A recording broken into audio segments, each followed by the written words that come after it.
Welcome to NHL Free Agency Day as we record the evening of July 1st. So we've had free agency in the NHL for about 10 hours. We appreciate you joining us for another 716 Sports podcast. Justin, Jeff, Mike, and Steve in the room tonight. And guys, we had some, I won't say it was a boring day at all for the Sabres or for the league as a whole. What is the one thing popping to your head right now, Sabres or otherwise, the one storyline from today that is fresh on your mind on July 1st, free agency day? For me, it's a lack of stupid moves. For Buffalo or in general? For Buffalo. For Buffalo specifically, there's been some interesting. There were some dumb moves. Yeah, we'll talk about those later. For me, it's a follow up to something we talked about a couple weeks ago on the show. Is Toronto's cap situation looked really bad, but man, Kyle Dubas has done himself a halfway decent job of starting to build that team back. Whether it's unloading the Marleau contract, I love that Kerfoot and Barrie trade, especially with Colorado retaining half of the salary. What are they doing? Getting rid of Zaitsev for CC and the liability. They're just of retooling. Kadri. Yeah, and they get rid of Kadri's a pretty good player, but he's a bit of a liability. Yep. Now all they have to do is, with everyone else, is just figure out what's going on with Marner. But they've done a hell of a job today, I think. Will you, Mike? Yeah, I got nothing yet. They're really, I haven't seen much today. I've been too busy to keep up with anything that's happened today. But I do like that the Sabres have at least somewhat addressed their defensive situation and brought in an extra body on defense that could step into the lineup. Yeah, that happened before we started recording today. Is the big news? Let's start probably there over the weekend. Is the Sabres make a move that's been pretty much universally approved in trading for Las Vegas defenseman Colin Miller. Now, we talked about Miller as a guy on a team who Vegas super cap strapped and still kind of in a tough bind. Those are the teams you go after this time of year, and they go out, they give up very little, only draft picks, bring in a guy in Colin Miller on a pretty good team-friendly deal with some term left to come in and be, a second pair guy, probably, but something that definitely bolsters the overall defense of this team. You look at the O'Reilly trade, and you're like, you can wallow in it, and that trade is officially wrapped up now with the picks being either moved or spent or used. But you look at the other trades, Cliff Poo and a second for Jeff Skinner looks pretty darn good. That was good. Almost no matter how that ended up, that was going to be good. A second round pick that wasn't even their own. They still have their own second round pick because they traded the St. Louis pick, and a fifth, which is a flyer, take a flyer on a guy, for Colin Miller. And that's a couple years down the road, even at that. Yeah, 2020 and then 2021. But you have Colin Miller, who is a proven analytical defenseman. If you're into the numbers, he's your guy. He's really good at that kind of, like Corsi and that kind of stuff. He's a really good guy in that regard. And the best part about that for me was the number of reactions from like Leafs fans or other people who I saw on Twitter that were like, you could have gotten him for that and you didn't. What were you waiting for? And there's Botterill out there. We're literally not even mortgaging the future. There's no mortgaging involved. It's what was the second and fifth? Spending the fun money anyway, right? Just so easy. So Justin, I've got to ask you, because when we were planning the show last week before we had everything set, one of the topics you wanted to talk about is Jason Botterill good at his job? Now, obviously, there's still a lot that's going to happen between now and the end of next season. Has the last 7 days of things that have happened in the NHL changed your opinion of Jason Botterill's job as the Sabres general manager? No. Still think it's a turd? I don't think it's a turd, but I just still like to see. I do like that he's not just jumping into the pond, so to say, at the big guys. Like, people are frustrated with free agency right now, but I like it. This is not an important offseason. Next offseason, we'll talk about that later, but look at the trades. Like, he traded away Vander Kane for a guy that just signed somewhere else today in a second round pick. You're trying to play that card. I'm not letting you have it that easily. Did we use that pick yet? They put Brandon Montour. Okay, Brandon Montour. Okay, it's a good player. And he traded away Cale O'Reilly for Cale O'Reilly. Cal O'Reilly. Traded Ryan O'Reilly. Sabres legend. For Tage Thompson, who we don't know about yet, another pick. But I'm not going to be concerned about the O'Reilly trade for another 2 or 3 years until we can fully see the return on Thompson. For sure, Ryan Johnson. I'm not giving up on him yet. I don't know. I'm probably putting my foot in the gas pedal, but I do like he's being patient and he's building the team the right way. I just think some of the trades he's made aren't great, but I forget about the Montour trade. I just don't think I want... And even that, we don't really know at this point. I don't think I want any of the contracts that we saw given out today. Like Myers, 5 years, $30 million. Zuccarello, 5 years, $30 million. Zuccarello wanted 5 years. Zuccarello is He's 32. He's got a full no movement clause. Yep. Like, these general managers are making the most lockout guaranteeing contracts I've ever seen out there. I don't know, and we don't know which general manager it was, but there's a GM who was on record yesterday, was asked what he plans on doing. He's like, I plan on getting rid of my bad contracts so I can go out and give out more bad contracts. That's basically like these GMs are out here just fishing for these big free agent splashes. But I think we've talked about it time and time again on this show. The way that you build a hockey team or team in basically any sport is not by just going out and getting the big guy. Like going out and getting John Tavares didn't win the Maple Leafs the Stanley Cup. Going out and signing Kyle Pozo, Matt Molson, Billy Leno, whoever, Brian Gianta, Artemi Panarin. He becomes the jury's out on Panarin. The next guy on the long list of people to sign with the Rangers is a UFA. Right, if the Rangers don't win the Stanley Cup the way they didn't win it with Martin St. Louis or Brad Richards or Kevin Shattenkirk or any of those guys or Rick Nash, it becomes another long name on a list of, well, we went out and paid this guy because he played really well somewhere else. But you build teams by getting the right guys together and developing them in the right system, or getting a couple really big names, top players, the Jack Eichels, Rasmus Dahlins, the Sidney Crosbys, and Evgeny Malkins of the world, and then building young talent from your system around them. Well, I don't hate that, but they didn't go out and do something big today. Well, that's one thing that people around here miss, is the fact that you can't just put the 12 best superstars on a team and expect that to be your 4 forward lines. You can't put the top 6 defensemen in the league, expect that to be your 3 defensive pairings, and you can't put the 2 top goalies in the league on your team and expect that to work. You can't expect it all to work if there's no chemistry there. Well, other than the cap space, you can't expect that if there's no chemistry there. And I think a lot of people think that the Sabres have to go out and get these top 12 forwards that they can get. And one of the things I saw on Twitter last week that really frustrated me was the fact that somebody was complaining about the fact that there hasn't been roster surgery yet. Not thinking about the fact that a lot of the fans think this roster really sucks. So what exactly are the Sabres going to have as a trade asset if the roster is really that bad? It doesn't work both ways. The Sabres are not going to be able to unload what people think is trash and get something great out of it. It doesn't work that way. The roster surgery is probably going to end up being 2 or 3 or 4 new players, maybe 1 or 2 brought up from Rochester. That's going to be about it. It's not going to be an overall 18 player or 20 player roster overhaul. Justin keeps having people say that they want a Poso gone. How do you do it? If you trade him, now I don't want a Poso gone. If you trade him, it's going to be packaging him as in order to add value to their side of the trade. We'll give you this guy, but you have to take his contract. It's the only way someone's trading for that contract. You're not going to buy him out because that's a lot of dead money, and this team is already paying dead money to people. PSE is already paying dead money in a couple ways, but I don't want to Poso gone, but these people think it's as easy as just getting rid of somebody. That's not how it works. The Y button to accept trade. Exactly. Yeah. It's not how it works. The real life and real money aspects killed it. Well, yeah, these are real people too. That's the other side of it. Quick side note before we continue with this topic. Steve waved me off because I was going to start talking and then proceeded to ask the exact same question that I was going to ask. I appreciate that. But no, it's roster surgery is like real surgery. You can't rush it and just do it and haphazardly chop things up and hope that it works. You have to take your time and do it correctly. Well, the thing that that tweet made me think about is the fact that the past deals made me think about the Molson, Gianta, Ehrhoff. All these deals at the time looked like they should work out. There was no reason to believe that none of these deals would work out. But for whatever reasons, these deals did not go as expected. These signings did not go as well as expected. They did not play up to their expectations. It's not something that you could have predicted. And a lot of people also look back and say, well, we shouldn't have done that. Well, you didn't know when the signing was made that this wasn't going to turn out as expected. Not one person in Buffalo was disappointed or nervous about the Oposo signing. Right. Because that dude was so good with the Islanders. After Stamkos, he was the top free agent that year. Mm-hmm. Before we get too far into today's Sabres free agent moves, let's take some time and introduce our first guest of the evening. Excited to have back on the podcast from WKBW Sports and Man of the Hour, Mr. Matt Bové. Welcome back to the 716 Sports Podcast. Excited to be joined by now multiple-time guest, friend of the podcast, Mr. Matt Bové. Matt, thanks so much for taking time out of your night and spending it here with us. Happy to be here, guys. How are you guys tonight?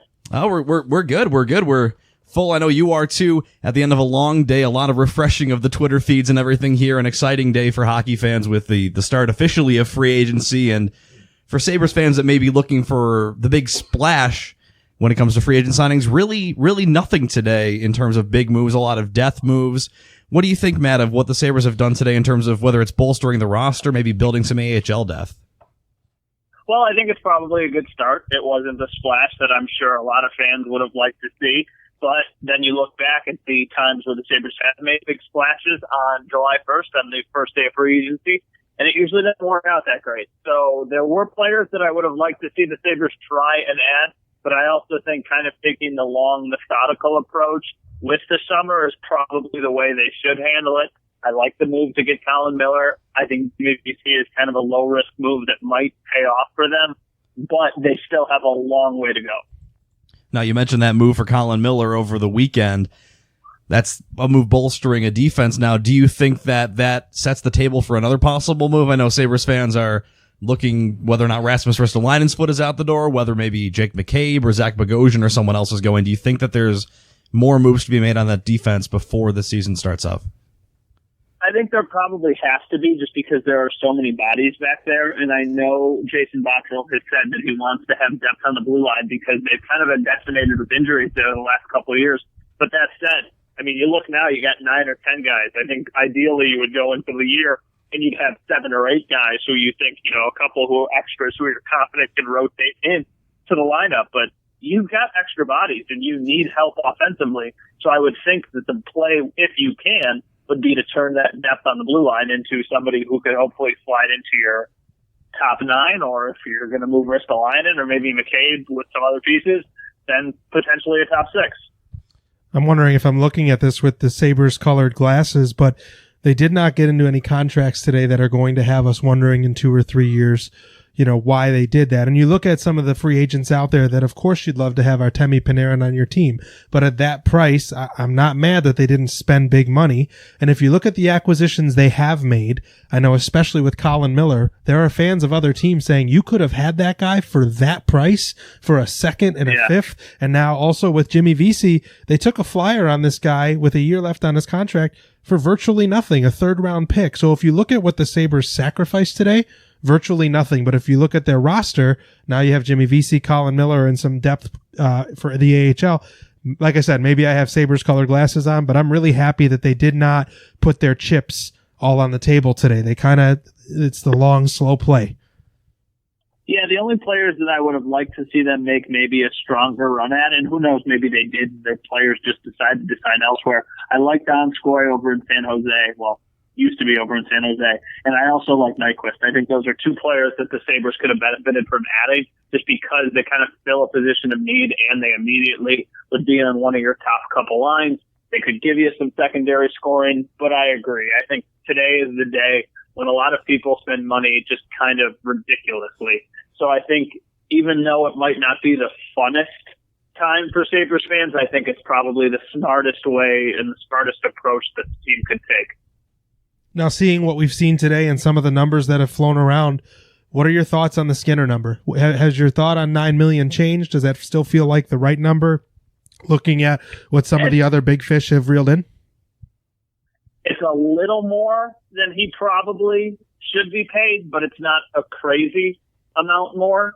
And, with a team that has missed the playoffs for 8 straight seasons, a team that didn't have very much leverage, they were going to have to pay for Jeff Skinner. But then you look at the contracts that were dished out today and you go, yeah, that seems about right. I think the Sabres probably really wanted to get Skinner at $8 million. I bet Skinner's camp didn't budge off of 9, and they just kind of had to go to that because the Sabres needed to make sure he didn't go anywhere. So, yeah, it's a little bit of an overpayment, but he is the most pure dominant goal scorer this team has had in a long, long time. So they could really never afford to let him go. Now, free agency, of course, started today, but it doesn't necessarily have to end here today for Buffalo as they continue to try to build that roster towards pushing back to the playoffs. Is there anyone out there for you, Matt, whether it's as a free agent or possible trade bait, someone you would like to see the Sabres go out and get, or at least a position you'd like to see them fill? I want to see if they can somehow add a second-line center, and that's easier said than done because every team wants a good second-line center. But if that means you have to move Ristolainen, if that means you have to move other pieces, maybe even you've got to give up your first-round pick next year. I really don't know what you do.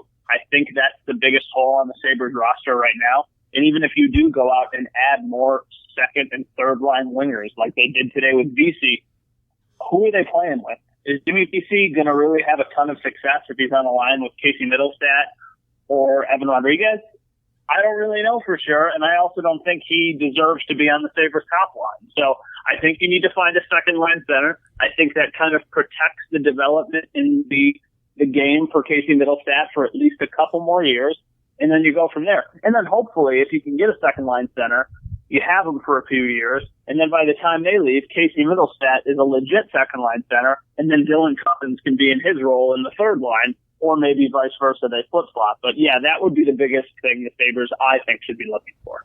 And you can find Matt Bové literally everywhere in Buffalo sports media these days. So if you enjoyed the interview, follow him on Twitter, find him on television, find him everywhere sports opinions are had, and we appreciate you taking time out of your busy newsroom day to stop by and talk with us, Matt. You guys have a great week. Thanks, you too. And thanks to our main squeeze, Matt Bové. Second time on the show, so he's officially a friend of the podcast, right? Is that how that works? Added to a long laundry list of friends of our podcast. I think it's how it works. It's how we decided it works. Yeah, I guess we'll take it. And if you get a third, do we like go out for dinner or something? We buy you a party hat and a kazoo. I was going to say and a kazoo thing. But let's go back to roster surgery we were talking about before we talked to Matt. But yeah, everyone wants to do this complete overhaul of the roster in one offseason. I think I saw people on Twitter doing those armchair GM things. People that are, pretty relevant in the Sabres Twitterverse. Like, they got, new guys in every line. Like, a new person there. That's not how it works. We did ours, and what do we have? I think we added two three people. moves. It's like three moves. Two new guys. And I think it was we even had Zucker and Donskoy. I think we even had a comment saying this is way too realistic to be armchair. Yeah. I think Bill said that in our group chat. Like, It's you guys 100% sucked true. at it because it wasn't extreme enough. What did we do? Just, Donskoy Zucker and and Zucker. Zucker, and then bring up Pilot full time and maybe one other player? Yeah. Yeah, we didn't do much. Olofsson? We full-time? forgot to trade TJ Smith, though. We didn't forget. Yeah, but Trying to so like poke- as we're saying, like it's slow, it's boring, it's not exciting, it's not the sexy thing everyone wants, but this is the right thing. This is not the important offseason. Next season is a much more important offseason because that's when you got to resign Rhino. That's you're probably gonna look to extend Dowling. You got to resign Middlestat, Montour, I believe. Yes, There's a lot of, Montour's- and I think Olofsson too. There's a lot of big money going on next year, and then after you sign Rhino and Dowling, your core is set. Your team, the core of your team is set, and then that's you start filling in little gaps. You don't do a complete roster overhaul, and you don't go forcing guys like Nyquist or Zuccarello onto your team in this because you're not making a push to playoffs this year. If you make it, amazing, but the next few years, that's when the serious pushes are going to happen. And then you're going to have a guy like in 3-4 years, you're going to have a guy like Nyquist or whoever else these big guys want. Like, they're going to be weighing you down essentially, or they could be helping, but more likely at 30, something of your players going to be weighing you down. Yes, that's half the thing. I feel like some hockey fans' expectations have been changed a little bit by how other teams have been starting to build. Just going that radical shock. Like you look at what Columbus did at the trade deadline last year and went all out and made a splash in the playoffs. Look at what the Rangers are doing right now and Always. trading for Fox. Well, yeah, but even more so this year, really trading for Fox, drafting Kapakako second overall, and then bringing in Panarin. I mean, it's the big market play to do. But I think fans look at those teams, or even New Jersey, what they've done the last couple of years, bringing in PK Subban and Taylor Hall, and then now getting Hughes and Heishier. They're like, well, New Jersey's already rebuilt the team. We have no reason to believe that New Jersey is going to become a good team. And if Taylor Hall walks in that team at the end of the year, are they really in a better spot than Buffalo? That's why what you're saying, Justin, like you have to make sure your core is locked in. You have to develop that core. And then when Dahlin and Reinhart are here with Jack and Skinner and whoever else is part of that core, then you find pieces around them. I do maybe wish that you would find a guy like, I think it's a massive overpay for a guy like Wayne Simmons today, paying $5 million. Are you kidding me? But I think you could try to find some guys like that, veteran guys maybe, but on short-term deals. Because you have the money right now. It's just sitting there. Mm-hmm. Don't lock it up so that you can't go and give it to Dahlin or Reinhart. But you got to find some other guys. As Matt touched on, there are still holes on this team. And you're not going to be able to fill all of them probably this offseason unless you really rush and give up a bunch of assets for a second line center, probably another winger or two, maybe Mortgage another the future. defenseman. Yeah, but then you're mortgaging the future. The moves that they made today are not splash moves. They're not flashy moves. But I think that the general consensus in this room is that they're a good start at the very least. Include the Colin Miller trade. You bring in a defenseman, bolsters your defense. You get a guy who apparently you've wanted this organization for a long time, and Jimmy Vesey, who is now here and under contract, so he can On a contract year, actually, too. He still have to be here for a year at least. Joke's on him. He thought he was out. They pulled him right back in. But I still think there's something that can be done out there, and I don't know who the name is. The guy I really like, Donskoy. Now he's gone to Colorado. They still have to. They can't be completely gun shy at the same time because they have money to spend in the future. They can still do something to bolster this roster. I feel like There's still Dzingel out there. There's still Ryan Johansson. I mean, he could be. He's a health issue. He could be a guy you can get in 2 or 3 years. Marcus Johansson. Yeah, What'd I say? From the Ryan Bruins. Johnson. My bad. Ryan Johansson's in Nashville and still under contract. Might be. I don't know. Yeah, like I wouldn't hate like going out and giving a 2-year, $10 million ish deal to the right guy, or maybe a little bit less depending on who it is. But if you can wrangle a guy like Ryan Dzingel or Marcus Johansson or someone of comparable second or third line value to the team, that allows other guys to develop correctly around them. And something that Matt touched on with bringing in Jimmy Vesey. If you don't bring in other guys around him, is Jimmy Vesey going to really show you what he's capable of? If he's playing on a third line with Evan Rodriguez and Vladimir Sabatka, probably not. Would Jimmy Vesey benefit from having another center to play next to who isn't, Casey Middlestead until Casey figures it out? Probably. It's the same thing we talk about with Jack. Everyone plays next to Jack and plays better. What we could use as another anchor until Dylan Cousins is ready, until Casey Middlestead is really ready for it. They need a guy, whether it's a center, a winger, someone else who can just go out there and make the players around him better. And I'm not convinced there's a guy on this team who is not Jack Eichel who is capable of doing that. And as everyone wants that for, there's 31 teams in the NHL that want that. What you just said, a guy that can anchor a line. Now you have teams that have that, but they're very few and far between. And I think it's got to come in the trade market more so if there's a team shopping around. And I think what we have learned is that there are good players to be had for fair prices, and you just have to play the cards right. Because Colin Miller is not a guy that's on the fringe that they hope works out. He was Vegas's leading point scorer as a defenseman last season. Not a fluke. The guy had something like 9 points in 21 playoff games or whatever it was. That's good for a forward, let alone a defenseman. And they gave up nothing for him.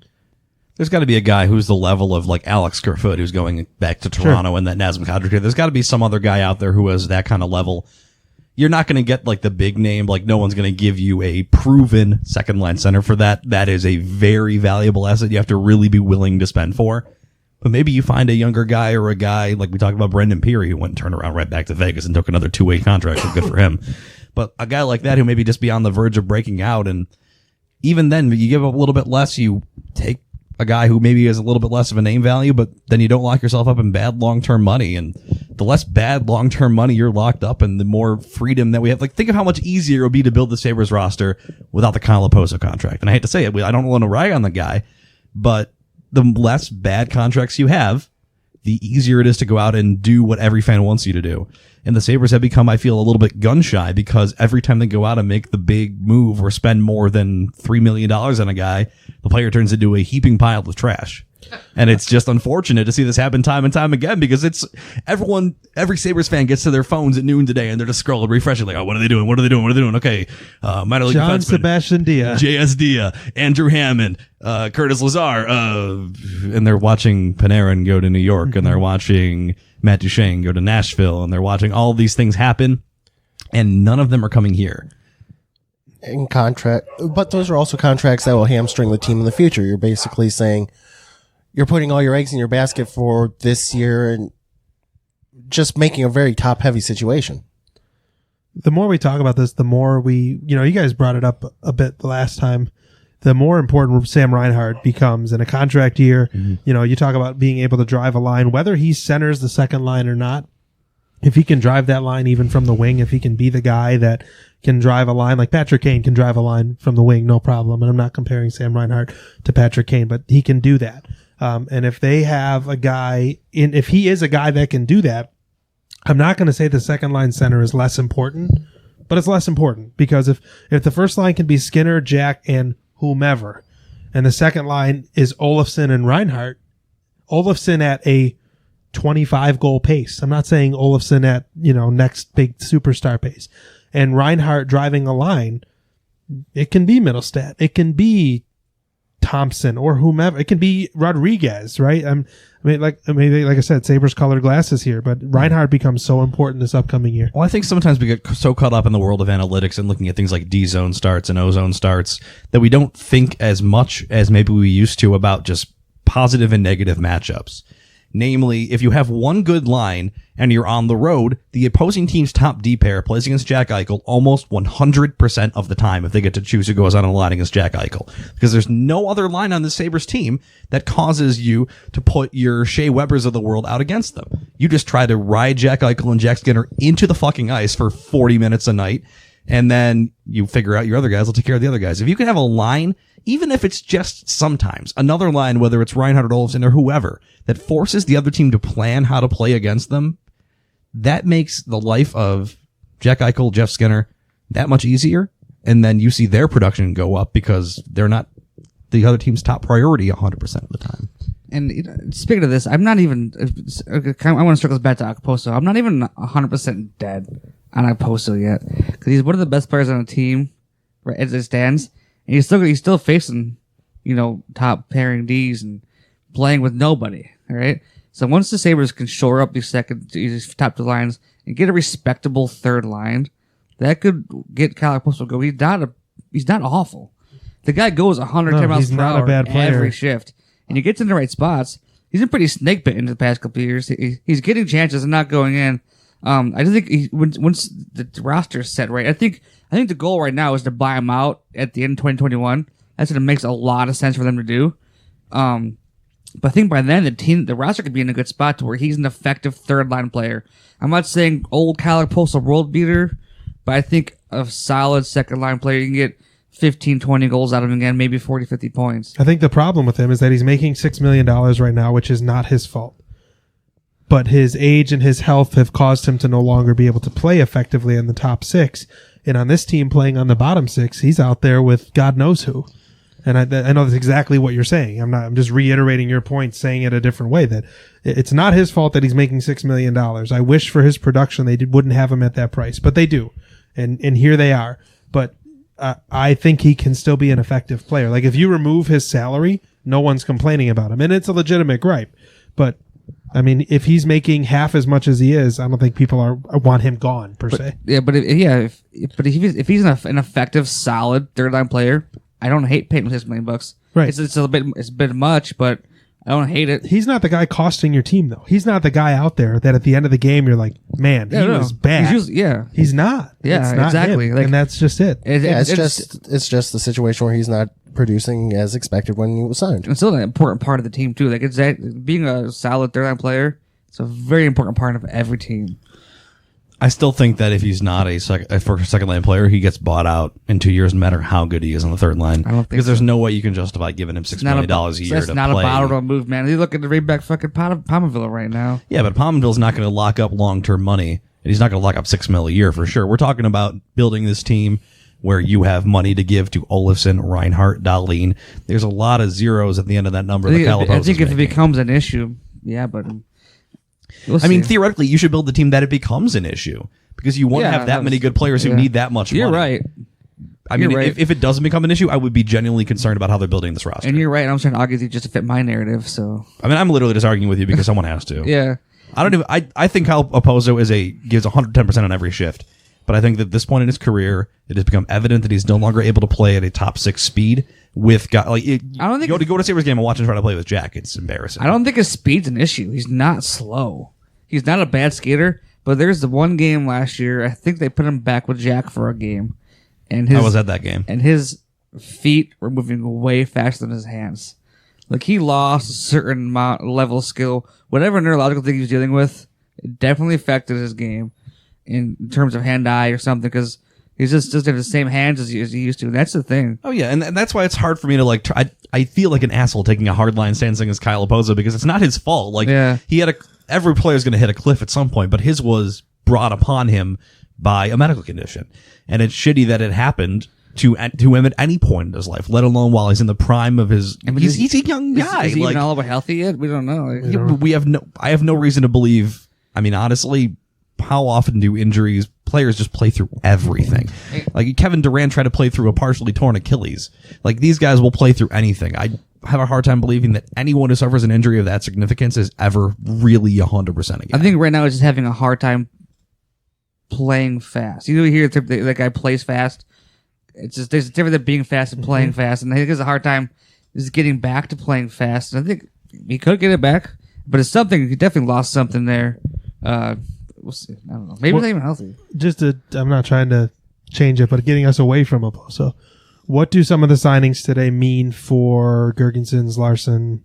Because the guys they went out and got today are very much the bottom three grinder, like Curtis Lazar, former first round pick, but absolutely like,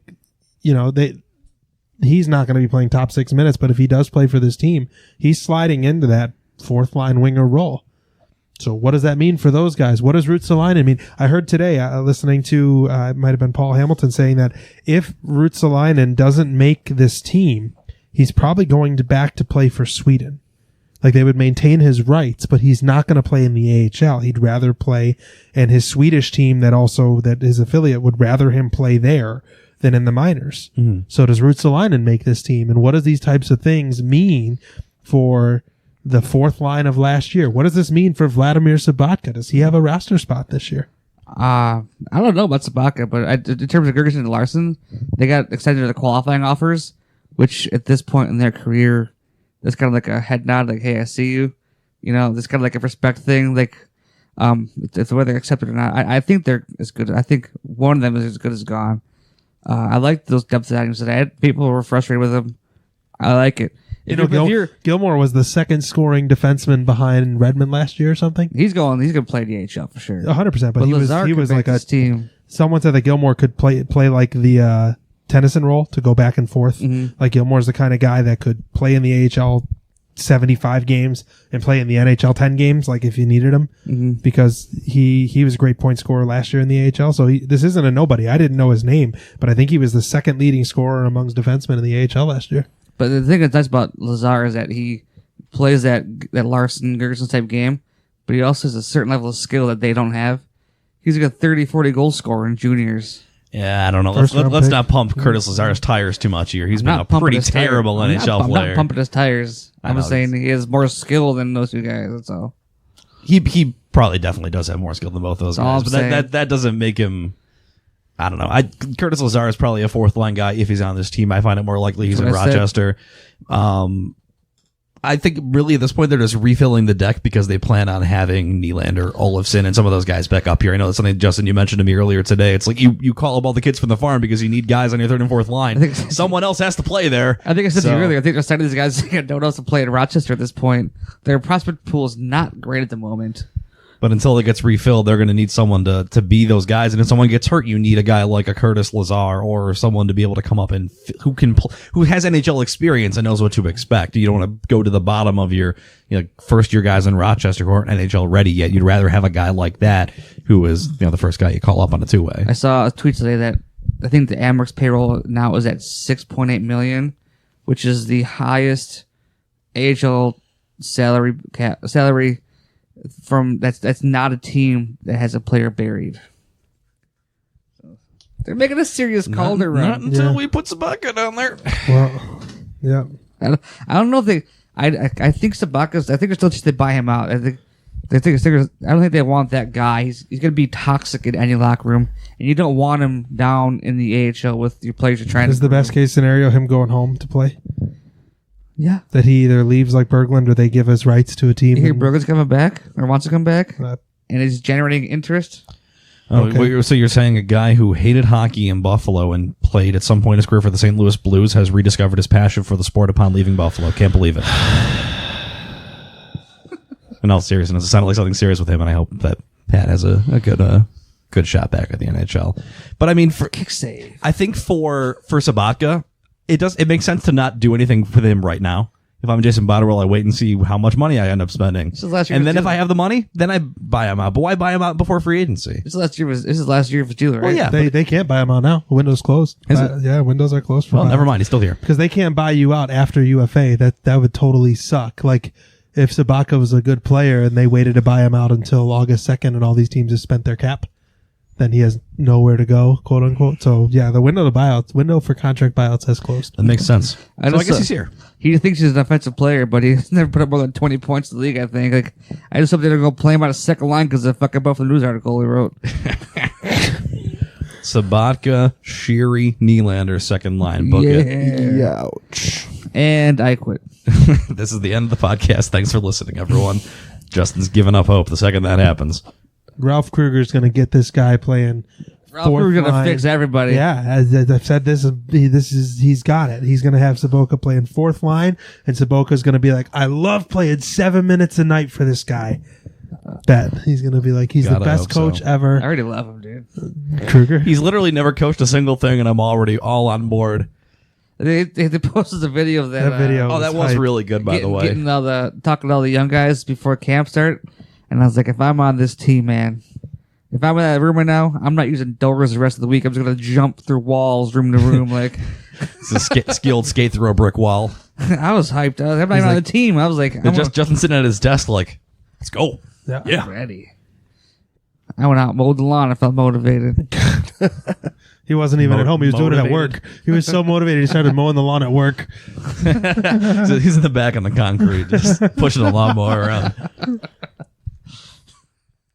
But I mean, like, so obviously nothing huge happens today for the Sabres. We talk about Lazar. They signed Andrew Hammond, who was the one-time wonder kid of Hamburglar. Ottawa. The Hamburglar. 20-1 at one stretch with Ottawa, which is crazy. It's like Binnington level stretch. Where else did he play? Because he was also Colorado? He played in Colorado and was good. Like, he wasn't great, but he was good. Like, he held his own. Like, this is a guy who he's going to be your AHL number one goaltender. Yeah, he's to start the replacing season. Wedgwood because Right. Wedgwood gets signed by Tampa. But, heaven forbid something happens to Carter Hutton or Linus Ullmark. Not the worst case scenario to have to play him for a couple games. You a said he's going to be the serviceable- number one in Rochester. I don't know about that because Luukkonen might make a run for that. No, So, I mean, it's pencilling him in right now. Sure. Luukkonen's hurt anyway. If UPL comes up and is just better than him, I want that. Yeah, Obviously, 100%. That's a great situation. Yep. You're always curious with goaltenders how quickly they're going to come back and be fully themselves because it requires so much body coordination and control to be able to play that position effectively, even more so than other positions in the NHL. And then we talked about JSD coming in. We talked about Gilmore coming in. Like, these were not names that were the top 20 on the TSN player movement list when we loaded up for today. But, you build, like we talked about with Matt, you build your bottom lines, you build the prospect pool a little bit, and then maybe they're not fully done. Maybe trading for Colin Miller opens up MacKay Baristo. Maybe there's a guy like Ryan Dzingel who's still out there. Maybe there's someone more who comes in second wave of free agency here over the next few days. Probably right before this podcast drops, as is our great tradition.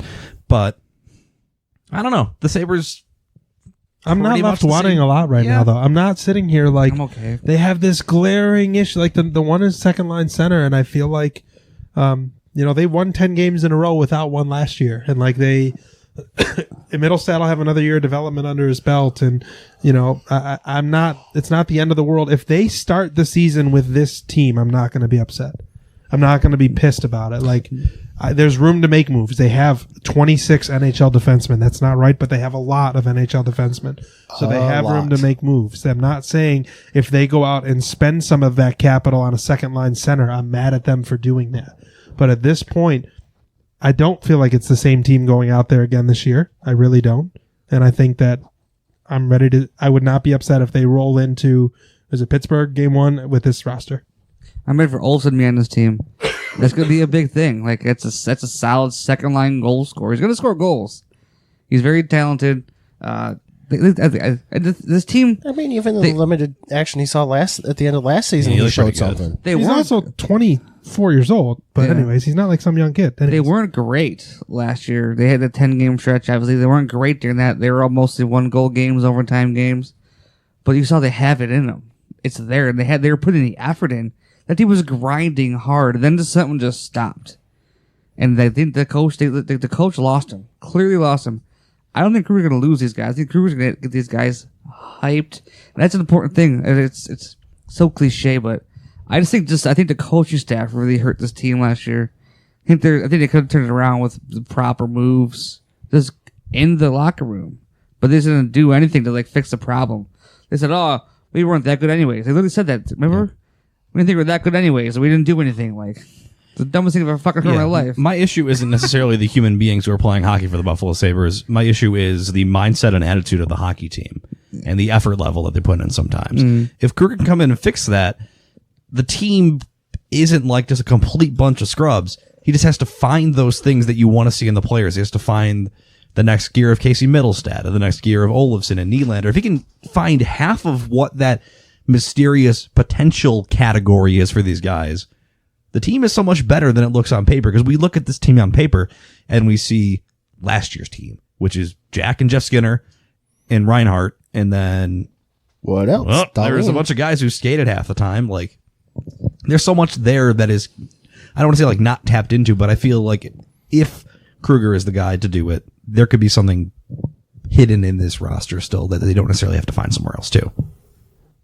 I had something to say and I lost it. So sorry. Distracted you. Yeah. While Justin lost his train of thought, and before we circle back to maybe some overall NHL free agency things, let's change gears for a moment and change sports for a moment. We are joined here on the 716 Sports Podcast by NLL Rookie of the Year nominee, Buffalo Bandit, Ian MacKay. Welcome back to the 716 Sports Podcast. Joined now by NLL Rookie of the Year nominee Ian MacKay. Mickey, thanks for taking some time out to chat with us tonight. Yeah, thanks for having me on. We know your schedule is a little crazy with some travel going on with PLL, and we'll get to that. But I want to preface this right now by talking about an Instagram post that happened in March. Do you know where I'm going with this? Instagram post in March. Not from you. I have no idea. So the NLL makes a post, I think on like March 23rd or 28th, asking who the Rookie of the Year is to this point. And there were 4 names on there: Trevor Baptiste, Kyle Killen, Austin Stotts, Chris Cloutier. No disrespect to any of those guys, but you had the perfect passive-aggressive comment of 2 emojis. One is the guy raising his hand, and the other is the guy shrugging. And now, here we are in July with Ian MacKay, Rookie of the Year nominee. Yeah, now that you bring it up, I do remember that. It rings a bell. And seeing that, yeah, definitely rings a bell. So talk to us about your rookie year. You come into a team that hasn't made the playoffs, unfortunately for the Bandits, finishing in last place, which is not their MO, and obviously not the result you guys wanted, but for all intents and purposes, a hell of a year for the team, but also for you and the rookies around you. Overall, you guys aren't satisfied because there were no championship, but when you reflect on the year, you've had some time. Not a bad first year for that group of guys you had put together. Yeah, it was a really fun year. I was when I found out that I was drafted to Buffalo, I was really excited. Growing up, I'd gone to Bandits games a bunch because my uncle actually played in the league for 8 or 9 years, but always on the West Coast. He was with San Jose and Colorado. So Buffalo and Toronto were the 2 closest games that I get to see him. So I'd been to Banditland a lot and loved the atmosphere and knew what the fans brought and how fun that building can be. So being on the other side of it and running out of the tunnel onto the floor and playing in front of the best fans in the league was awesome. And then, like you mentioned, losing in the finals, obviously, it wasn't a completely successful year as far as that goes. But overall, I think with this group that it was a really good year. And I mean, the only thing I could change would be the final series. But other than that, it was a perfect start to my career for sure. So we talked to Gilly this year. He came on the show couple of weeks ago, and we made sure to ask him how many arguments he's won with you because the Bandits technically drafted him first. So was this a situation where it's like, when twins are born, there's always the one that was born a couple minutes ahead of time, so they try to use it as an argument? The Bandits did pick him first. Maybe it was a big mistake. I mean, now that we have you on the line, we have to say that. Big mistake to take Gilly first, but here we are. You guys became quite a dynamic duo out the back door for this team. It's got to be awesome to look and see Matt with you and the work you guys were able to put in this year. Yeah, we were actually sitting beside each other at the draft, and we both had a pretty good idea that we'd be going there, and we were joking that whoever's name gets called, the opposite person should go up and receive the jersey and everything. And we threw jabs back and forth at each other all year. I always made a point to tell people that he was better than me because he's drafted before me, but now I got the Rookie of the Year from the Bandits and the nomination, so maybe I can steal that title from him now. Yeah, he who laughs last laughs best. So I think you might have the trump card on him at least for now to get in all those arguments exactly. here. So speaking of that, so you come in here first year in Buffalo and you immediately make an impact with this team. Rookie of the Year nominee. What is it that has allowed you to come in on the scene here, first year in the NLL, and have such a huge impact on the team to earn this nomination? Yeah, I was lucky enough to play for Richie and JT last summer in Six Nations, and obviously again this summer with them. So having a little bit of familiarity with those guys coming into the NLL season was good, kind of knowing what to expect from them and what they're expecting from me. And I just, from day one, wanted to try to be an impact player right away and do anything I could to help the team out, whether that's taking face-offs, man down. Burnsy went down there for a couple weeks and they trust me at the front door a bit. So, just having the trust from the coaches and then, just going out and not trying to change who I am or how I play or anything, just go out and play my game and hopefully be successful, and, was put into situations to succeed this year and help out. So, overall it was good. Now, shifting gears away from the Bandits for just a moment, I had a chance for the first time, maybe a little bit late to the party here on this couch, to watch you play in the PLL on Friday night. Now, I don't watch a lot of outdoor lacrosse as opposed to box lacrosse, but I have to say it seems like they've constructed a game that is super fun to watch and looks to be a lot of fun to play. What has been your experience getting in the outdoor game playing with the in the PLL? Yeah, so far it's been an awesome experience. Not really. I know the PLL kind of ruffled some feathers a little bit by creating a new league and coming in and a bunch of players moving over to the PLL, and honestly wasn't really sure what to expect going into it right away, but it's been amazing so far, being in a different city every weekend, and how engaging the fans are, and seeing the live broadcasts on NBC or NBC Sports and how well put together it is. Everything so far has been first class, and I know, speaking to a lot of the other players on other teams, that so far everyone's experience has been good. And for it being a new league, there hasn't really been any hiccups or anything like that so far. And hopefully that's the case and keeps going. And if that's the case in year one, I can't imagine what year 10, 15, 20 is going to look like down the road. So it's pretty cool to be a part of this new league and something new, and kind of changing the game a little bit. So it's fun. So forgive me for not knowing this, but you predominantly went out the back door for Buffalo. You were very competent when called on to go out the front door, but I'm seeing with the Archers, you're playing attack, and I mean, running around out there with Schreiber and those guys. So where are you more comfortable, and what is your background? In Six Nations, did you go out the back door? Is that something you did? And then, were you in, before, like you played outdoor before, right? Vermont or something Yep. Yeah. So where'd you play out? Did you play attack in the outdoor as well? So what's your background when it comes to being out the front door or the back door or playing attack or D? So growing up my entire life, I only played box lacrosse until my junior year of high school. It was when I was introduced to field. And up here, growing up, you have to play both offense and defense as a kid, right up until I think your midget year, which is just before junior. And then I went and played junior in Orangeville for the Northmen, for 5 years there. And, I made the team as a rookie. They drafted me and I made the team right away. And, not a big deal. No big deal. Humble brag.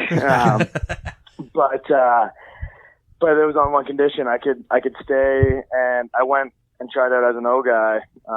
But they said I could stay if I played transition and D and learn that side of the game, or I could go back and play junior B closer to my hometown and work on my offensive game. And I jumped up the opportunity to play junior A right away, try and play the highest level you can and get better. And then I went to the University of Vermont, kind of as a two-way midi, and then I had a pretty successful first year there, and then just went out the front door, I guess you could say, although there's no doors in the field game, but was a offensive midi, played a little bit of attack during my time there, and then it's just kind of been a unique blend where I can play both ways in both styles of game, field or box. But in field, I definitely prefer to be an O guy, and then box, prefer going at the back door and being a transition guy. So you never got to crush anybody with a long pole? Actually, I did play pole. Yeah. I did right when I started. I was lucky enough to go to the Hill Academy, Brody Merrill School in Vaughan, Ontario, and he switched me over to pole, and I made the Canadian U19 team as a midi. Not a big deal. Again, humble brag. And they switched me to pole right away. So I worked with Brody there for a year as a pole, and then as soon as the World Games were over, I switched back to midi. I didn't like the whole being in practice and doing footwork drills and watching the old guys just step into shots as hard as they could. Yep. So I wanted to get involved in that. So one last topic, just because we have you. I'm not asking you to broach any sensitive subjects. This is just a lacrosse-related topic. Say as much or as little as you want. Some crazy stuff going on with the OLA right now, right? A referee strike because of a referee after a game. I don't know how closely you followed it or what you heard, but a referee threatened in the parking lot by a player after the game. This seems like a really crazy thing. I've seen stories Shanny said that when he threw a clipboard coaching, they made him take referee classes and they made him become certified as a referee so you could see the other side of it. But it seems like a crazy situation that these referees don't even feel safe doing their job. So they actually had to walk out and they're on strike. But like I said, I'm not asking you to broach any sensitive subjects, but what are your thoughts on that?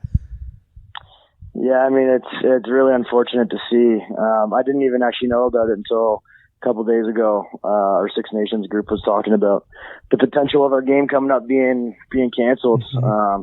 And we were kind of spitballing back and forth in the group there talking about it. But a lot of times, especially in the youth league, it's all just volunteers and guys who just like doing it and helping grow the game and doing it on their own time. So, I mean, the fact that they can't come to a game and do their job that they're willing to do and feel unsafe is unfortunate. I think there should be some education going on to the kids growing up right away. And the parents. Sorry to cut you off, but the parents as well. No, yeah, the parents too, about respecting officials. I actually just walked into I'm back home right now in my hometown celebrating Canada Day with my family, and I went in to our local arena here, and a sign as soon as you walk in is to the parents, reminding the parents that the officials are people too, and just trying to remind them. So yeah, it's unfortunate. I mean, it seems like lacrosse is taking 2 steps forwards and 3 or 4 steps back sometimes. So hopefully they can figure this out and we don't see something like this happen again. But yeah, it's unfortunate for sure. Well, MacKay, thanks for your time. Congrats on a great season and the accolade as a Rookie of the Year nominee in the NLL. Much deserved, well deserved, and we appreciate you coming on and chatting with us. Yeah, thanks for having me. Really appreciate it, guys.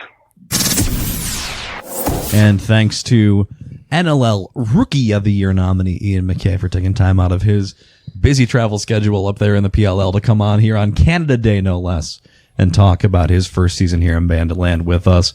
Like I mentioned to MacKay, it's my first experience really watching the PLL. I know I'm a little late to the show, but they have something really special there, and I'm excited to see, like he was, I'm excited to see how they're able to grow that and how people continue to go out for it, having a big TV deal like that. It's what we always talk about for that next tier of professional sports, how important it is to have that level of exposure, and it makes for a great fast-paced television product as well.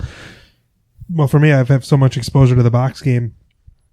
I was ignorant to the field game, not because I didn't like it, because of a lack of exposure. We don't have D1 lacrosse around here. Syracuse is big, but like it's not a thing. And the box and the field game are so different that when I would watch the field game, I wouldn't understand it. It was like, I had to be taught what offside was. I'll admit all my ignorances to it, but now I've learned very quickly what it is. And as we mentioned before, the 10 yards removed from the middle of the field that allows for faster transition, the 52-second shot clock, and the changes in the face-off rules. Just Well, isn't so the field also fast-paced. narrower too?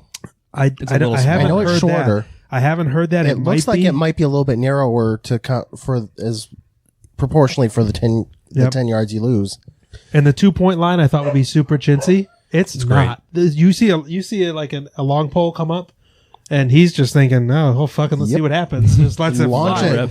and it goes in, and it means something. Like there's a game where the Chaos drilled 3 of them, and all of a sudden it's 8-2. I mean, because- it's the NHL, it's the NBA's 3-point line, or at least when it was Right. originated. Used to be Like now, before everything- now everything goes back there, and maybe over time it does, but I don't know. It definitely adds something else too when it opens thought up the it would field. feel It makes goofy, and it every does game not. feel like it's in reach. And Yep.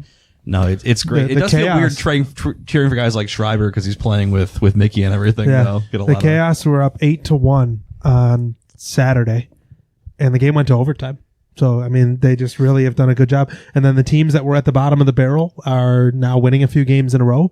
And the Whipsnakes, who hadn't lost, got upset this past weekend. So they've done a really good job creating teams with parity. And it's just hats off to them and the job they've done. They're doing a great job. The NLL seems to be embracing them. The MLL, not so much. Well, it's direct competition. It's not competition for the NLL. No. It's a direct middle finger to the MLL. Yeah. I mean, But if you need something to really compare it to, it really feels like kind of yes, it is definitely field lacrosse, but it feels like it's a little bit of a hybrid between box and field. Yeah, the shot clock has done that. The the quicker shot clock, the little bit smaller field, it just makes the game, it speeds it up. And the number of guys that play box that are playing. Right. Like you watch these guys with box backgrounds and they talk about the head fakes. Instead of it being a swim dodge or a face dodge, they're going behind the back with either a shot or a fake. I mean, and that is not something that field defenders are used to seeing because it's really hard to do. It's just been really fun to watch. They embrace the physicality of the game. You look at the highlights they have.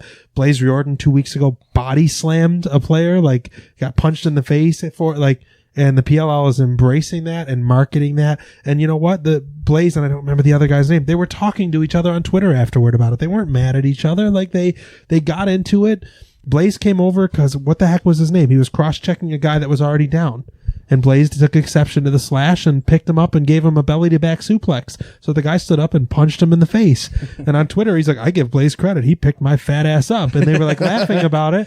But the PLL is learning how to market. You have a television audience. You have to captivate them.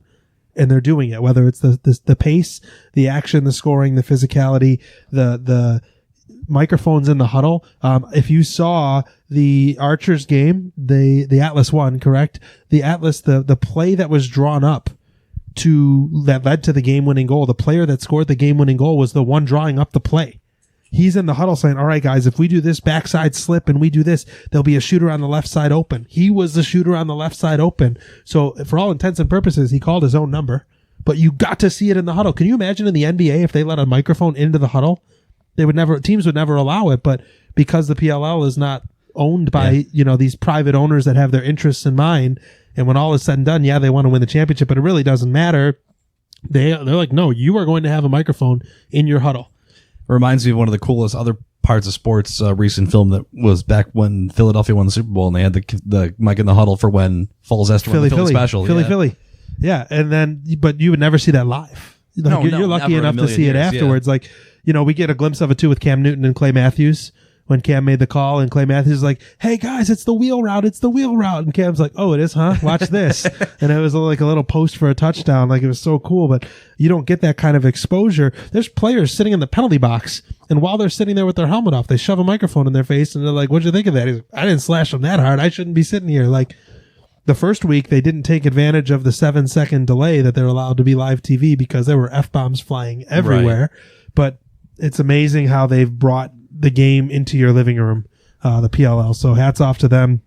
Good luck to Mickey and the Archers going forward. If you're looking for something to watch, now I know we're very much a football and hockey podcast, and this is about to be the deadest time of the year for us. If you're looking for something like we are to watch while the Sabres are signing free agents and the Bills are just going through OTAs, this is my pitch to encourage you to watch the PLL. There's a lot of Bandits players spread throughout the league and a lot of other familiar faces for NLL fans to go and cheer for whatever version of the team you enjoy, and they travel around. They'll be in Hamilton in a couple weeks. August 17th and 18th. So that's going to be your closest trip here in Western New York. Cross over the border and get up to Hamilton, Ontario, August 17th and 18th. And the way it works, 6 teams make the trip every weekend. You see 3 games every weekend. They just shuffle who plays whom. And they do have standings, and they will have an all-star game and a playoff format and championship game and all that. So, Hamilton, Ontario, August 17th and 18th. So I do have one more question I want to get to you guys before we put a bow on this one. Out of every contract that was given out today, which one are we going to laugh at the most in 2 years when we did what we did a couple weeks ago and go through all the top contracts? Steve threw his hand in the air because he wants the easy one. Give it to me. There's one I'm already laughing at, and it's Bobrovsky, because the Panthers just drafted a goaltender 13th overall who's supposedly far and away the best goaltending prospect out there. And if in 2 years he's ready to play, what do you do? Because even if you trade him... You do what the Flyers did to Bobrovsky and traded to Columbus. Yeah, but then even if you trade him, you are not going to get return value of a 13th pick. I don't know. Like, maybe that wasn't the one everyone was thinking was the softball. Oh, no, that's actually not what I was thinking of. They're paying Bobrovsky $10 million a year, which is fine, except I think that's a lot of money for a goaltender. And they're paying him $10 million a year for 7 years, no movement clause the first 5 years. Why in the hell did you draft that kid at 13? What are you doing? I don't know. That was my... It's a lot of money looked up long term for a goaltender. Yeah, I mean, how much were the Blues paying Jordan Binnington again? I mean, not $10 million. Yeah, exactly. He's making league minimum probably. But you can get a goaltender for half that amount of money. He's now the second highest paid goaltender behind only Carey Price. Carey Price is at 10.5 and annual average value, and Bobrovsky's at 10. I just don't know what we're doing. Chicago got a Vezina goalie for $5 million. Yeah. Vezina. Yep. Great point. Furthering the point that the Panthers are dumb. Are there other people in the room who have a different answer to that question, or a second answer to that question? I was pretty busy at work all day today. I'm not sure on the numbers of a lot of these. That's fine. I think you have something in mind. I have a couple. I was just going to let you guys go first. I have a couple that are absolute doozies. Get after it. Artemi Panarin for $11.6 million is a whole lot of money for a guy who... I think he's a good player. I really do. But man, oh man, is that a lot of money. So was Rick Nash. So was Marian Gaborik. So was, right? I mean, Panarin's a lot earlier in his career than Nash and Gaborik were when they went there, which theoretically means that you get a couple more years of him at his peak. But you better hope that he plays out well, because if he's bad and in a few years you have to get your Capo Caco contract going and those other guys they're bringing up, boy, are you going to have to pay $11.6 million to Artemi Panarin. You hear some of the stories of guys that play in New York, though, like they can't sleep in their own beds, even when they're at home. Because if they have a game the next day, they're so worried about traffic and shit that they stay at a hotel next to the arena because they're late to the arena if they sleep in their own bed and they have practice in the morning, and if they have morning skate and then a game, they can't make the trip home to the arena. So you want to talk about that type of stuff. Panarin went from playing in Columbus... Chicago probably pretty busy, but the point is the bright lights in New York City get a lot of noise. Nothing compares to New York Columbus, City. Ohio. Exactly. Not exactly. I think the bright lights could get to Panarin. I think they absolutely could. Columbus is a lovely city, but they certainly do not have a traffic problem. No. Yeah, I if I'm a professional athlete, I feel like New York City is a very unattractive spot for me to go play. It's not a cool place to live. Like, sure, there's a lot of money and rich people there, but even the cost of living there is crazy. Like, you're gonna spend half your fucking salary just paying for your apartment. Mm-hmm. I don't know. For almost $12 million a year, I would find a way to enjoy it. Figure it out. I would get through some way somehow. I think the Duchesne deal is not that bad. No, 7 by 8, That's right? not bad. So it's $56 million to Nashville. It seemed like he really wanted to be there. I was just Like, going to say that Panarin he wanted probably to was be- worth more than that. He probably was worth more than 80 a year. supposedly both he and Panarin were both offered more money by Columbus than they agreed to with their respective teams. So that should tell you that they basically just wanted out, and there was not much convincing that could have been done. A couple other ones that really stuck out to me. The Zuccarello contract is awful.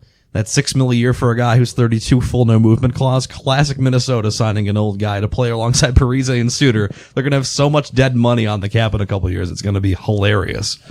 The Andres Lee contract was about to be terrible because he was rumored to be getting like $9 million a year on the market, but I guess the Owls reined him back in a little bit down to $7 million, which I still think is a little rich for him, but not irredeemable. And they get to keep a guy who's clearly important to the team, the captain of their team. Myers for $6 million a year still feels like a lot. That's a lot of money. Yes, for $30 million. I don't know that if you would have asked me what price tag would go on Tyler Myers. So Corey Perry signs with the Stars. He gets a Just scroll by the great one. I forgot the Penguins just signed Brandon Tanev for 6 years. What are they doing? Yeah, Perry to Dallas for $1.5 million. Yeah, so That's a 1.5. really good But deal. here's his bonus structure with the Stars. So Perry's getting paid twice, right? He's getting paid to not play by Anaheim and now getting paid. But 10 games played, which he may not get to. Let's be real. Corey Perry is always broken. I love the guy. especially lately. 10 games played, $250,000. Wow. 20 games played, another $250,000. 30 games played, another $250,000. 40, another quarter. 50, another quarter. They make the playoffs with at least 50 games played. He gets another $250,000. And $100,000 if he wins 3 rounds and plays at least half the playoff games. $150K if they win the cup and he plays at least half of the playoff games. So he can make an extra $1.75 million in attainable bonuses, assuming he's on the ice. Every single part of this contract is, you have to play or we're not paying you. Well, did you hear about the interesting schedule for this year for Dallas? Corey Perry can get play in his 1,000th NHL game, if he plays 12 games. He's played 988 against Anaheim. The 12th game would be against Anaheim if he plays every game. Interesting. So your top unsigned free agents by points. Did you guys see this chart or no? Justin, No. did you see this chart? Still unsigned No. as of right now. Now, is this last season points or career points? As of last season. Number 1, Ryan Dzingel, Yeah. age 27. Number 2, Justin Williams Yep. at 37. Number 3, Joe Thornton at 39. He's not a true free Number agent. 4, Michael Furland, 27 years old. 4th, Patrick Marleau at age 39. Thomas Vanek at age 35. Number 7, Jason Pominville, 36. Jake Gardner at 28 years old. Kind of surprised he's still a free agent, I think. Marcus Johansson at 28 years old. Patrick Maroon at 31 years old. I thought he'd sign a ticket today. He did that 1 year, $1 million deal with St. Louis. I thought he'd Who, get it. Maroon? Yeah. Nicholas Kronwall at age 38. Nick Cousins at age 25. He's from Arizona, right? Pontius Aberg at age 25. Brian Boyle at 34. Derek Brassard, age 31. Josh Archibald, age 26. Troy Brower, age 33. Matt Cullen, age 42. Ben Hutton, 26. And Oscar Lindbergh, 27. So of those guys, who would you be targeting? Who caught your ear? How much money does Ryan Dzingel want, you think? Surprised he didn't sign today. Me too. Because I'm He worried. made 2.1 last year. Yeah, that's not A happening. cap hit of 1.8. Because the fact that Wayne Simmons goes and signs for $5 million on clearly the tail end of his career, Dzingel should make 15. he should. He should crush that number. It's a different thing now. It's a 1 year deal. Yeah. It's we can afford this year. Who cares? I don't know. Like, does That was a goal for does it. Ryan Dzingel want a 5-year, 5 per contract? Because I don't think he wants that. He wants to sign a shorter deal and get his big payday. Does Ryan Dzingel want a 2-year, $5.5 million contract? Does Dzingel stay at Columbus because they give him boatloads of money? Yeah, they because have he is lots this of year's money Thomas because Vanek. there's nobody left. He's there, Thomas Vanek, because Yeah. Brewery and Briere left. Drury and Briere left, so they're just going to pay him all the monies to stay. Pay him like $10 million a year and say we want you to be the guy that we build around. I don't know. There's just no one on the That'll list work that's out well. appealing to me at Furland? all. I don't hate. There's Furland, 2 guys but that if he you signs said here, it's whatever. that I would not be opposed to 1 year deals on. Maybe Okay. even a 2.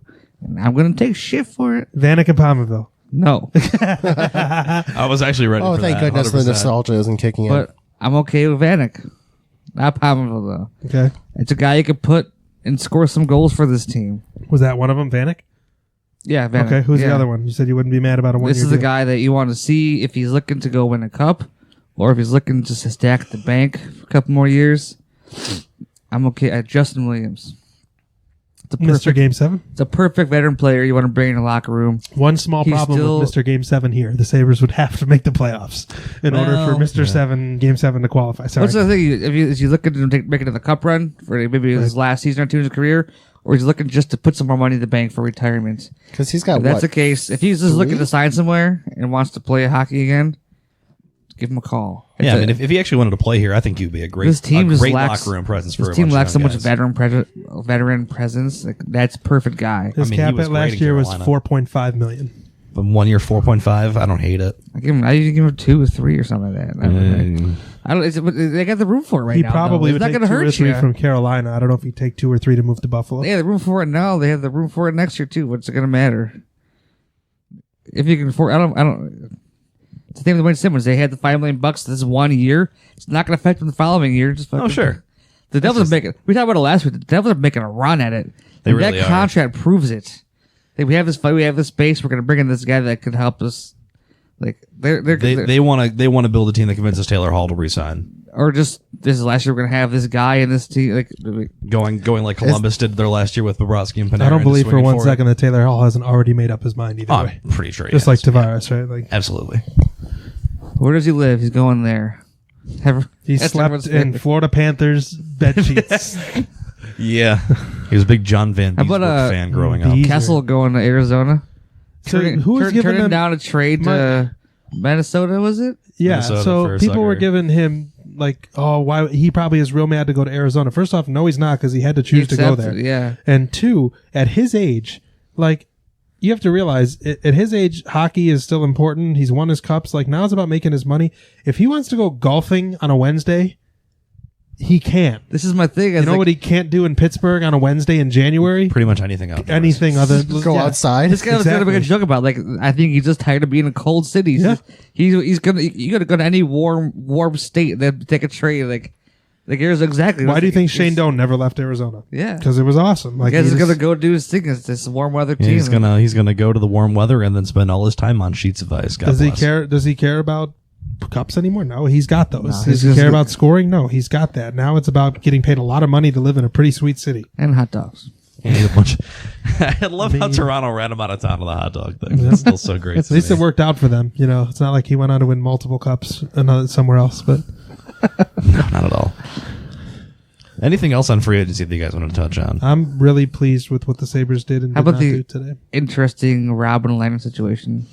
I think he was offended by that Islanders contract. I think he the was same. more offended that they went out and signed Varlamov pretty much immediately. I think he was offended by turned it down, thinking he'd get more. He just wanted to fucking Vezina. I think he's offended by the term. Sure. You know, 2 years to He 5. they did not give him this vote of confidence of like, you're our guy. No. Yeah, I think he's thought he's going to get more. I think he said no. One, disrespectful. 2, because he could get more, and then he didn't get more. He did the best offer to him. I feel like he thinks like Chicago is a pretty good team, and with how often Crawford gets hurt, Crawford's a great goalie, but he's not healthy. He's going to go in there and start. I You're think not going to sign a Leonard's Vezina goalie. starting next year. I You're not going to That sign could a be right. Vezina guy and not him start. But I mean, you have Crawford being what Grice was for him this year. You have a 1A, 1B, but I think Leonard is absolutely the day one starter in Chicago. And maybe he's got to get a term contract. If he goes and does it again, I mean, obviously don't expect him to be as good because he just won the Vezina. Like no one's going to have. People don't have those kind of seasons back to back. This is mental. This is mental health history. Make teams weary. on him, Guarantee you give him that's why long the term. Islanders didn't give him more money. But even or just more it's a term. They don't want to lock up long term with a guy who I'm sure it's in the back of their head. Like this guy's been His all over the head. place. is Just in to the back of their clarify, head. the Isles offered 2 years, $10 million. He signs with the Blackhawks 1 year, $5 million. So the same Same Money. amount of money, Yeah, just, average value, yeah. half the term. So he's choosing for another show me contract, which worked out very well last time, and you have to think it's not going to work out as well this time. But if he posts another good year, he could get a ticket. He could be finally getting that 6 or 7 year ticket that he's been looking for a while. But we'll Get see. his big payday. And we all know goalies can play much later into their lives, and so he's still young enough that he could. This will be his biggest I contract. mean, Roberto Longo just retired, and he was, 40? I don't even know if he was in his 40s. Retiring yet. He wasn't Well, quite. retiring in style. Yeah, he's Well, Luongo was, I love Bobby Luongo was Lou. drafted in 97. played 19 seasons. He was born in 1979, so He will is be 40, turns yeah. 40 and he turned 40 in April. Ah, damn it. So close. Yep. Good job, Mike. I'm proud of you. Knowing Roberto Luongo's birthday. Good job. But Ryan Miller signed an extension with the Ducks, so It's gonna be the So- perfect situation for him out there. He's still playing pretty well, actually. very well. He played very well last year. So that leaves just Chara, Cullen, Matt Cullen. who else? We just had to talk about this the other day. Yeah, we did. From the Thornton, they'll be back Thornton at age and 39. Thornton and Marlowe. Marlowe, Pavelski, 39 as well, right? Pavelski's still... He's like 36. I think he's a little younger than those Is two. he? But those are the last four in the drafted in the 90s. Spezza? I just hope that Bobby Lou doesn't slack off on Twitter at all now. He'll probably He be seems more to be active on tweeting Twitter. more. He does 'cause seem He has to be nothing else to tweeting. do with his free time. Oh, Pavelski's only 34. I was Yeah. way off. Swemmy. Way off. I said Spezza. Let's see. Jason Spezza, because that dude's been around forever. I think he's 36. Spezza's 36? Everyone's 36 to me. Everyone. Absolutely everyone. You listening. You're 36 years old. All If of you're us in still the listening room. at this point. 36 years old. He's If you're- 36 Yes, that years makes old. me younger. He is I'm proud of you. 36. Wow, Justin, on the head. We should end on that high note because Justin, for some reason, knows exactly how old Jason Spezza is, and we're never going to get better than that. Thank you all so much for listening to the 716 Sports Podcast. As it's really the off season for everything we talk about, we're probably going to be a little bit more sporadic here until the Bills are back to full-time preseason mode, but we'll still be pumping out the content on Twitter at 716 Sport Podcast, on Facebook at 716 Sports Podcast. We'll be back here with you in a week or two talking more Sabres free agency, whatever big stuff is happening here in the 716. Until then, y'all, thanks so much for listening, and we'll see you soon.